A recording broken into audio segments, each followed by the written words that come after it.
welcome to this week's Founder Chats. I am Melanie Ewan. I'm one of the co-founders and managing partners at Volition, and I'm really excited to introduce you to Aashni Shah, who is the founder and CEO of Taonga. I know I always pronounce this incorrectly. How did I do? Taonga's right, yeah. Taonga. Okay, perfect. Okay, and I think that probably, I'm curious actually how many times you're asked what that means and what the backstory of the name is. So I'd actually love to hear that. But essentially, for those who are joining us live, or if you're joining us on IGTV or YouTube later, so that you know, this is essentially a 30-minute conversation. And if you are here, or even if you're watching it later, please do feel free to get into the chat to say hi, as well as to ask your own questions. Really excited to dig in and learn more about Taonga, as well as a whole bunch of other things that Aashni does, some of which I literally just learned about. So really excited to have you here today. And as a bit of a preamble also, and then I'm gonna hand over the mic to you, Aashni. We first met, Aashni, actually you were with our it's October 22nd Pitch Event Canada, Virtual Pitch Canada. And that's really cool because often we're talking to people who we met like months ago or years ago, and it's really awesome to kind of get to know someone who we've just met. And I'm really excited to hear more about you and about your startups and your nonprofit. And then we're also going to have Aashni at our 100th pitch event on December 10th as well. And we're excited to bring in, again, one of our kind of like newest pitch alumni into the fold to come and pitch and tell us all about what she's doing. So that was really great that we got to meet you on October 22nd, where you earned top pitch. And I know you're also a semi-finalist at CSBW, and you've done lots of other things. So I will stop rambling at this point in time, and I'm not going to start with the name. What I would love to know, Aashni, is something that you just mentioned to me, actually. I thought it was a really interesting, what you brought up when we were kind of like going back and forth and talking about this conversation today. And you said, I'm on a mission to build a better tomorrow. And you talked about your startups that you build and your nonprofit, and how you want to use these as kind of a platform to build solutions to problems that other people are really passionate about. And that really spoke to me. Usually I start with what is the origin story of this one company that we've heard of, but I think it sounds like what you do, there's so many interconnected pieces, and it's all tied back to this core mission. So actually I would love to, first of all, welcome you to say hello and let us know a little bit about yourself if you'd like, but otherwise I'd also love to kind of dig into that meat of it from the get-go and understand better that mission and all the different pieces that have kind of come out of that. Love it. Absolutely. So hey everyone, I'm super excited to be on here. I actually first heard about or learned about Melanie when she was doing, I'm going to totally butcher the name right now, but when she was driving across Vancouver or driving across Canada. And really? Yeah, I think I mentioned it at the end of the Volition event. And I think you did, yes. Yeah, and it's amazing to, a couple of years later be on a call and Instagram live chat with you. So the world in various ways. So I'm going to just give a little bit of my bio because I think it helps answer the question that you're getting to around like, what is my mission? How does that, how are all the different things interactive and interrelated? I was actually born in Kenya, and that's where I grew up. And I came to Canada in 2011. I started university here. And a big part of my life in Kenya was the opportunities that I was fortunate enough to have while I was there, where my family and one of our core family values is actually giving back as much and as often as we can. And from a very young age, that's just something that became a part of who I was. And I would do it with my parents. I'd do it with my grandparents, like everyone in our family, we had different rituals. One of my favorite was for our birthdays, there's a school that we all really love to support. And we would go to that school on each of our birthdays. And I'm part of a big Indian family. There's 30 of us that live in one house. Wow. Which is why I really value living on my own right now. and would go for any of the kids' birthdays. So there's 7 of us originally, and we're like 14, 15, 16 now. There's a lot coming out. And we would go to a few different homes, one home in particular, where we would celebrate our birthday with them. And that was giving them food, giving them resources, and then just spending an afternoon with them, playing with the kids and things like that. And that, like that, those kinds of memories stay with me, and they helped foster this concept or this notion of, I want to be a force for good in the world. I want to build a better tomorrow. Where in high school and university, I worked on, I have my day job, which is school, and then my actual day job when I graduated. But I wanted to make sure that the free time that I'm spending, I'm working on things that are making a positive impact and potentially helping folks in low-income environments. What I've learned more recently is doing good doesn't mean doing charity, and you can build businesses around the concept and notion of being a positive impact in the world. And I think that was really interesting because I think the thing that you're alluding to of just finding out is a nonprofit that I run, and that's Elixir Labs, and that is completely on the like more charitable side, where it's myself and a group of other people. We're all volunteers, so we don't get paid charge for our work. It's purely about, we believe and support you as a nonprofit, and we want to partner with you and build tech for you totally for free. You just need to, bear in mind we're volunteers, and our progress isn't going to be as quick as someone who you are paying, but we're here to help you.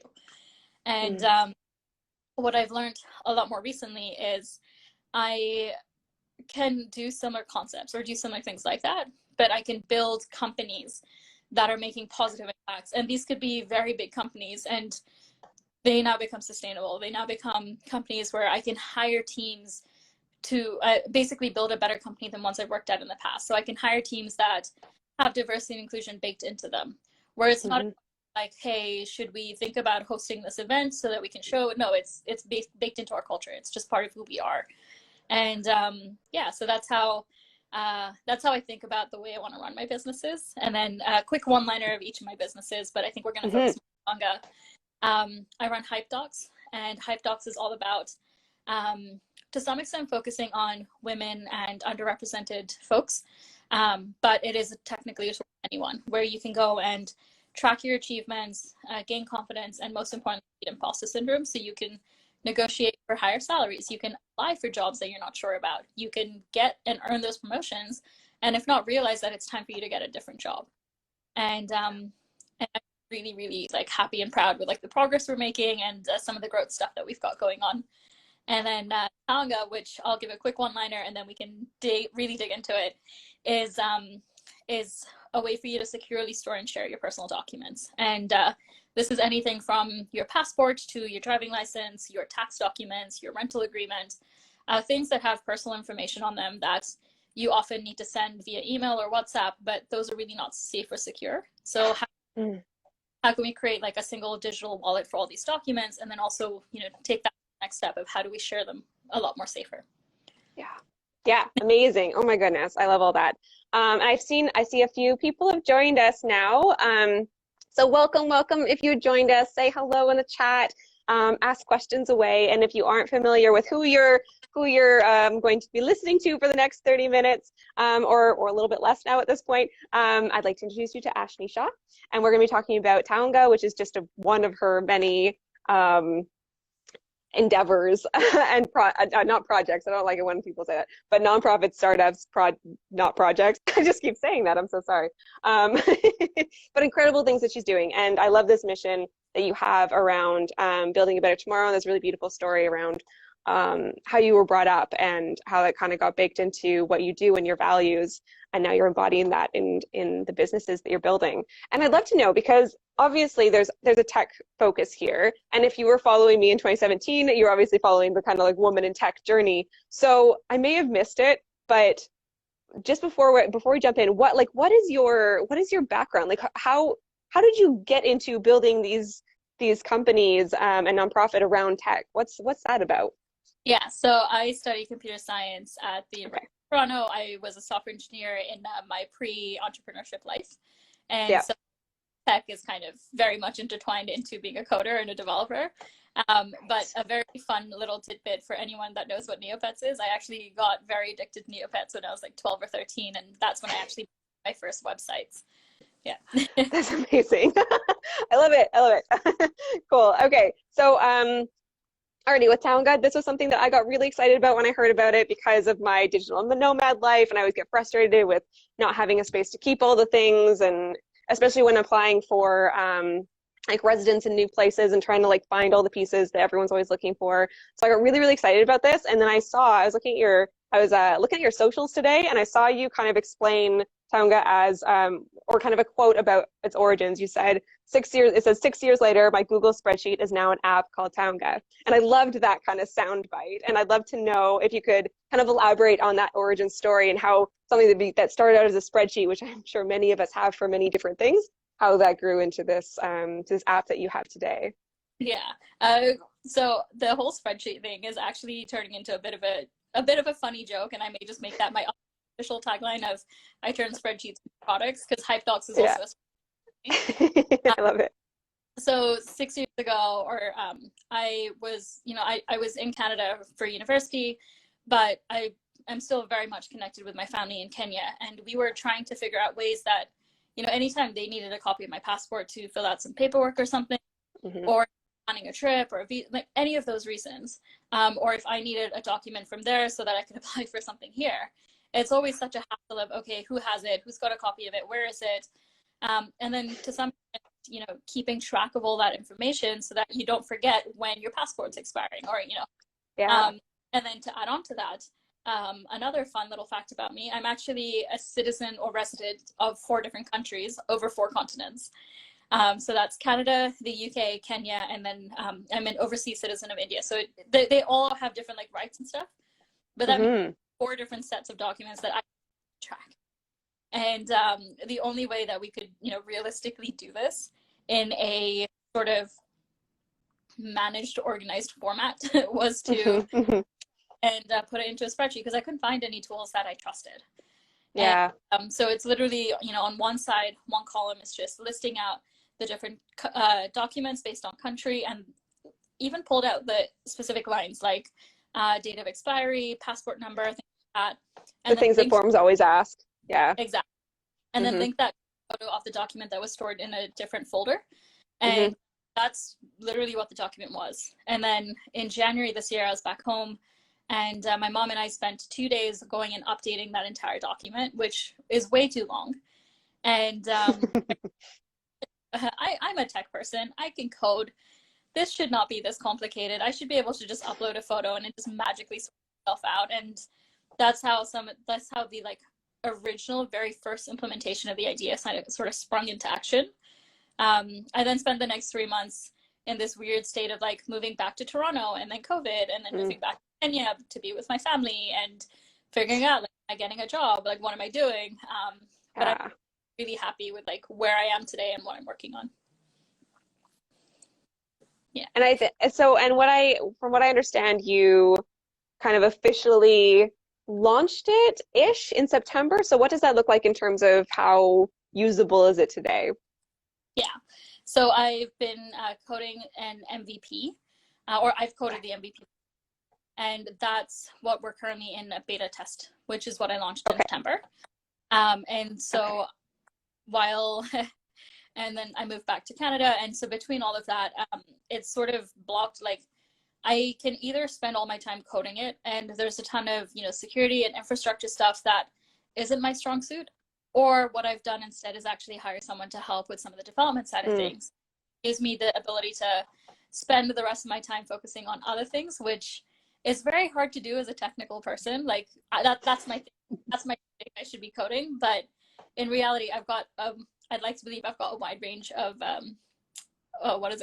skills, and it's probably better for my company if I focus on the other parts and I let somebody else do that low level coding that I don't enjoy anyway. Yeah. And that's such an incredible lesson to learn. And it sounds like, so in terms of like, I'm trying to piece together the timeline here. When did you launch?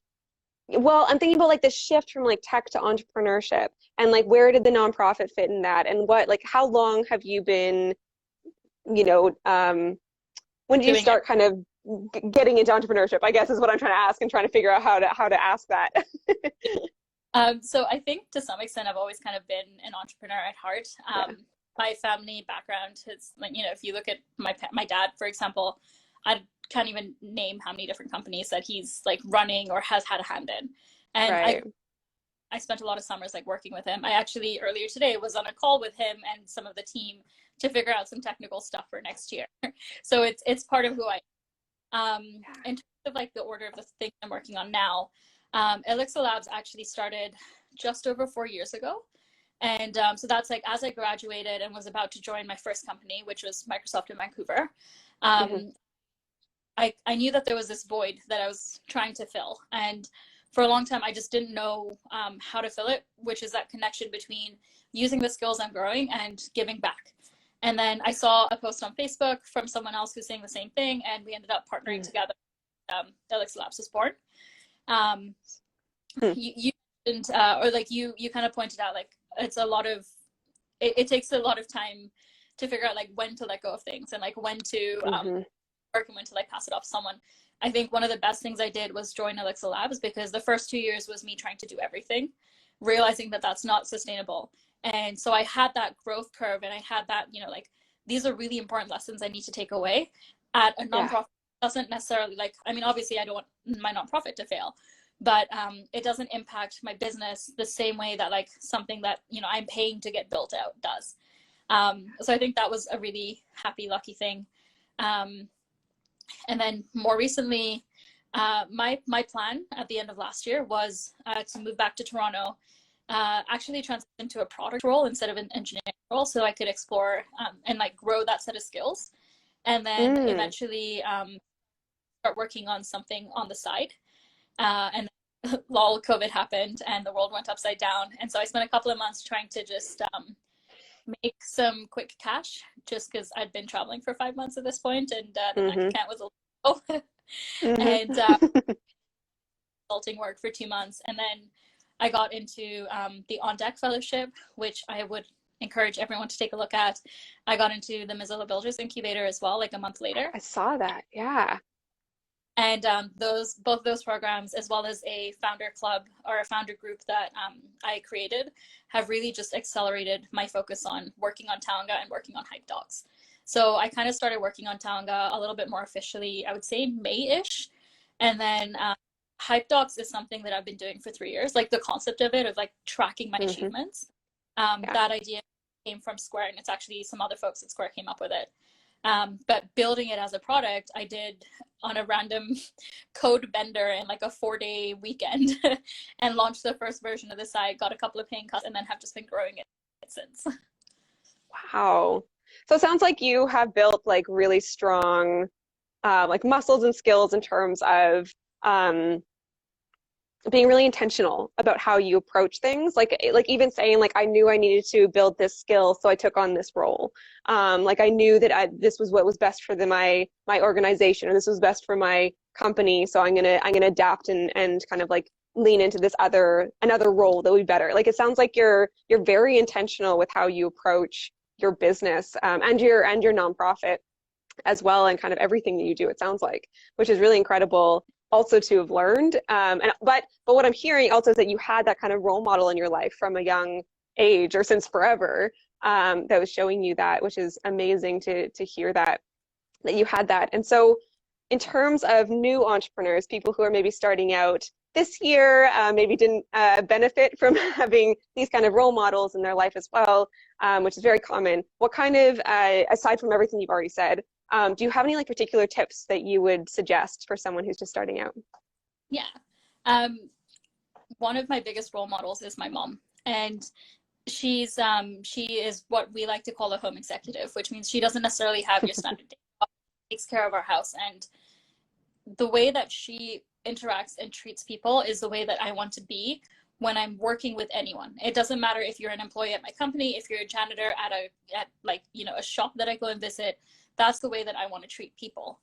And so when you talk about mentorship, okay, you might not have a mentor like I did with my dad, extremely, you know, like laser focused on, let me build 20 companies in like an afternoon, but rather try to identify the not the features, because it's not a product. Try to identify the personality, the skills, the way that they treat people, the way that they think about ideas, and find the type of people who have those skills.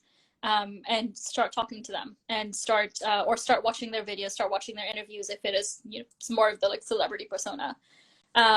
One thing that my family and I have been doing quite a lot over the summer was we watched a lot of Shark Tank, and I mean a lot of Shark Tank. It got intense in our household at one point. And we all have, you know, everyone has their favorites in terms of which shark they'd want to partner. Um, and like, you know, like I'm a huge fan of Mark Cuban and Lori Grenier. I love Lori just because she's such a rock star woman in tech, or woman like in general. But every single shark has their own features that they enjoy. And so I've actually made a mental note to like follow Mark and Lori and a couple of the other sharks, so that whenever they're doing things, I can just learn a couple of things about how they, what intentional things are they doing for their businesses. And so that's like a big scale thing. In Canada, I've started following Michelle Romanov, who I think is, you know, a great, wonderful, inspirational leader for women, especially.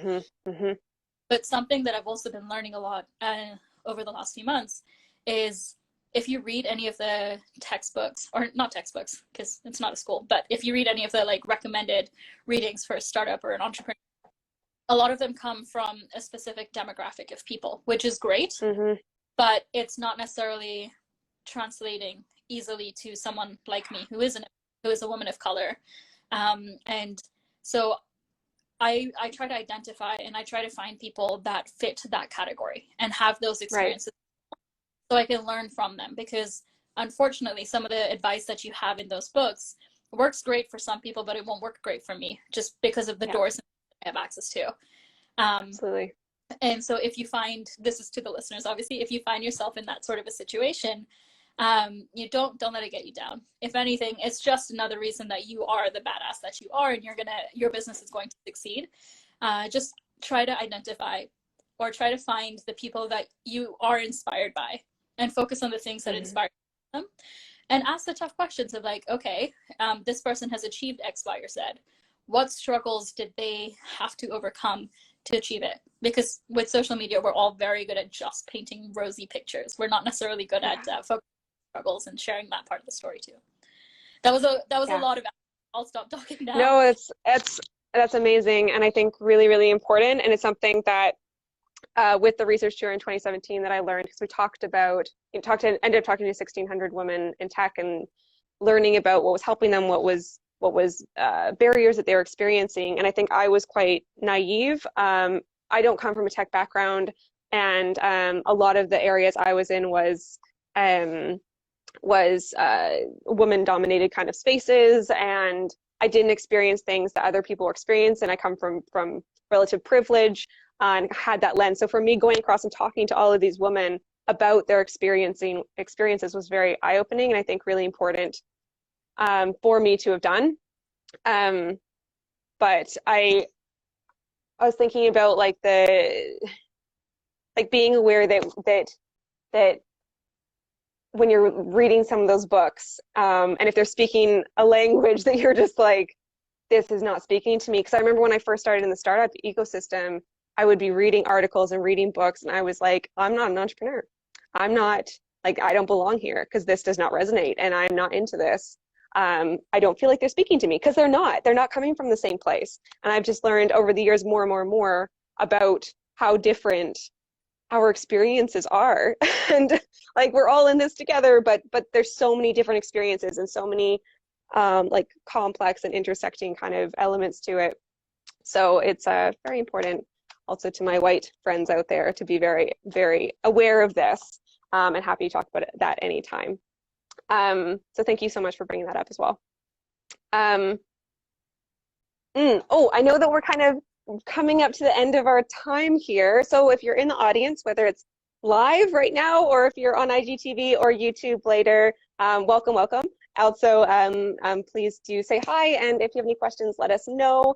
If you've just joined now, please do come back later to, again, I think I just mentioned IGTV and and YouTube, and we'll post those kind of all over our socials, and you can learn a lot more about Aashni and about her origin story, and why she's on a mission to build a better tomorrow, what that looks like, and just so many pieces, and really incredible advice for entrepreneurs who are just starting out and people in nonprofit space as well. So please don't come back and watch that. But in the meantime, what I would love to know, Aashni, and we get this question all the time, is we kind of have an understanding of what Taonga, how you got to today with it, and what you're working on today, and that you've hired someone to take on some of the pieces, which is great. So what is your vision for Taonga? let's say like a year from now, 5 years from now, what's kind of like your big vision? Yeah. So I think in the next, I'm going to bring an even smaller time frame. In the next couple of months, I want the next versions of Taonga to go out and to ideally get out of beta or to get much more comfortable than where I am right now with the product. In terms of like, I think there's a lot of people that respond really well to it. I just need to get it out of beta mode. A year, I want to just see that the growth mechanics that I'm building into the product are working so that we're able to grow and scale this. Because when you're focusing on a product that's all about privacy, you can't really, like build a community around it. And building communities is great. So it's actually, I'm going to segue into this for a quick second. One of the things I love about building Hype Dogs, Taonga, and Elixir Labs all at the same time is they're completely different. And so Hype Dogs, I can focus on the community. I can focus on like sharing, learning, but that's not something I can do with Taonga. With Taonga, it's all about making sure my messaging from a product perspective is we are safe, secure, being very deliberate about the language I use in the app. And it's just been such an incredible experience building all three. So I want to, like, in a year's time, I want to make sure that some of these assumptions I'm making now, like, prove the hypotheses out and get to a point where I am able to share documents and build out some of the other features I have in mind. But I think my goal for 5 years is to actually make this a product that if you need to share a document with anyone, it's not just like you and I are going on a trip together and I need your passport so I can book a flight, but rather you're signing up for the newest fintech app, or you're talking to a lawyer, or you're using a relocation service. For any of those products, you can actually use Taonga to get your information sent around without losing control or access to any of it. And potentially even take it one step further than that, where like it does that ID verification component for you. And to some extent, it could potentially even get to a point called zero knowledge proof. And so an explanation of that is it's a concept I learned about after I started working on Taonga. Is, let's say you're signing up for to be a driver on Uber Eats. They usually require you, Uber Eats works. They usually require you to take a photo of your driving license and upload it so they can verify that you're a driver, you don't have like issues or anything. This concept of zero knowledge proof is they can ping, like you've stored your information in Taonga, we've done verification checks on what you've provided us, then actively ping us and say, hey, is Melanie above a certain age? And like, is she a valid driver? And instead of us sending your information over, because that's not what they need, we can just say yes or no. And from a privacy perspective, from a protecting you and your information perspective, like that is incredible. So that is definitely a 5 years down the line goal of like where I'd like to see this go. But as of today, it's like definitely heavily focused on getting the storage and sharing components out and then figuring out where to go to next. Yeah. Okay, cool. Amazing. So us as our community, what can we do to support you? What would be your ask of us here today? Yes. My ask is if you have a document, which is everybody, to potentially join the waitlist if this is the type of product that speaks to you. I intend to like specifically focus on immigrants right now, just because I think that's a category that definitely needs this product. If we weren't in COVID, I would go for the frequent travelers, the nomad lifestyle, but we are in COVID. And then my other ask is if you know of any businesses or services that operate and work with a lot, I would really appreciate an introduction to them, because I'd love to partner with those businesses, understand the needs that they're facing with the people they work with, and then we can get Taonga into their customers' hands as a way to improve their community and their connections. Yeah. Okay, fantastic. All right. So in terms of where would it be the best way? I'm just thinking about, okay, the first element, go check out taongaapp.com, and that's TAONGA app.com, and that's where you can check out. If you scroll down to the bottom, I believe there's like a get on our wait list kind of form, or field. So get on there and check it out. You can also find Taonga app on Instagram and Twitter and LinkedIn, I think, and you can check out what they're doing. I think Twitter maybe is the most active. Is that correct? They're all connected to the same phone, so whichever you ping, I will see it. Okay, awesome, cool. And then in terms of providing introductions and also just connecting with you personally, people want to learn more, where would be the best place for people to connect with you? Yeah, so I'm Aashni Shah, which is AASHNI on Instagram, Facebook, Twitter, LinkedIn. So again, they're all connected to the same device. We're all locked in right now in Toronto, so feel free to ping me on any. The other option, email me at contact@aashni.me, or you can check out my personal site and it'll have all the different links. So my personal site is just aashni.me. Okay. All right. Perfect. Okay. So I realize that we're up on our time here. But one thing I always also like to ask is there anything that we didn't cover here today that you were wanting to talk about? Oh, I could chat for hours. So that is a whole other conversation. I think some cool stuff that maybe in the future we can have a chat about this is just like some of the decisions that I've had to make when it comes to actually figuring out the type of business, and some of the things that that I'm really fortunate I found out about at the right time, I feel, where if I didn't know about that tool, I would have done things very differently and probably wrong. And an example of that is like, before building out my product as an engineer, my instinct is to build it out. I should conduct user and figure out, is this a product that people actually want? And then are my hypotheses and how I think the product should be this actually what people want, or are there better ideas out there and I just need to interview people to find it out? Yeah. Okay, cool. Yeah, we'll have you back. We'll do a webinar. We'll do IG lives on different topics. You're always welcome to come back. I think this is great. I'm so fascinated by everything that you're doing, and like the intentional way you go about it really speaks to me. It resonates with me. I really like it. So I'd love to have you back and have you talk more about that and about your processes. Seems like you're very process oriented, and all the spreadsheets you have, I love. And one of the Volition team members was in here earlier, Gabby, and she said she loves spreadsheets. We have conversations about spreadsheets all the time. So I feel like we're speaking the same language there, and I would love to learn more from you. So would love to have you back. That would be fantastic. Okay, great. So last question that I have here today is, I think it's my last one. Yes, it's my last one. Okay, so we've learned about the origin stories. We've learned about where you're going, learned about you, and we've learned how we can support you, which is great, and we'll share that with everyone. So one last thing that I like to know is, what is one thing that brings you joy right now? That's a great question. I do this thing called Project 365 on my personal Instagram account, and it's where I post a photo every single day. And surprisingly, I've been doing this for 6.5 years, and haven't technically missed a day yet. And I think the thing that gives me joy is being able to, taking full awareness and acknowledgement of the fact that I'm in a very privileged position compared to the majority of the world right now with the way that COVID has impacted. I'm really appreciative and happy that I get to wake up every day. I'm not forced to go and put myself into dangerous positions like working as a frontline worker, working in a hospital or anything like that. But I get to work on things that I'm passionate about and that I believe will make that kind of positive impact in the world. And I think for me, that's maybe a little bit of a like big picture idea kind of a thing. I think like a very specific thing, like today, I'm really grateful that I get to live on my own again after being back home. As much as I love my parents, living on your own and then going back to your family home for 8 months it's a lot.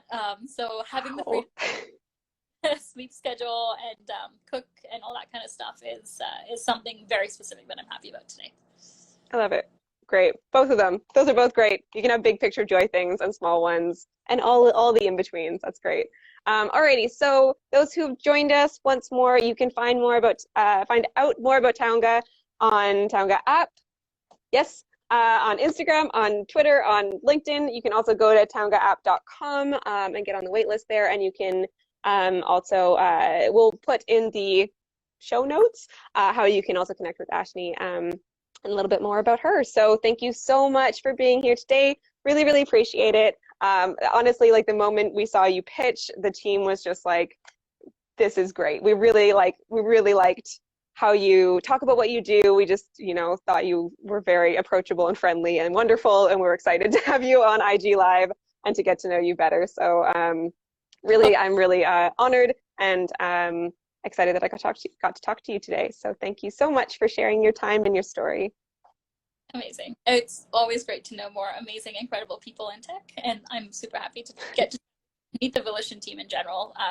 My little shout out to join anything that Volition is planning.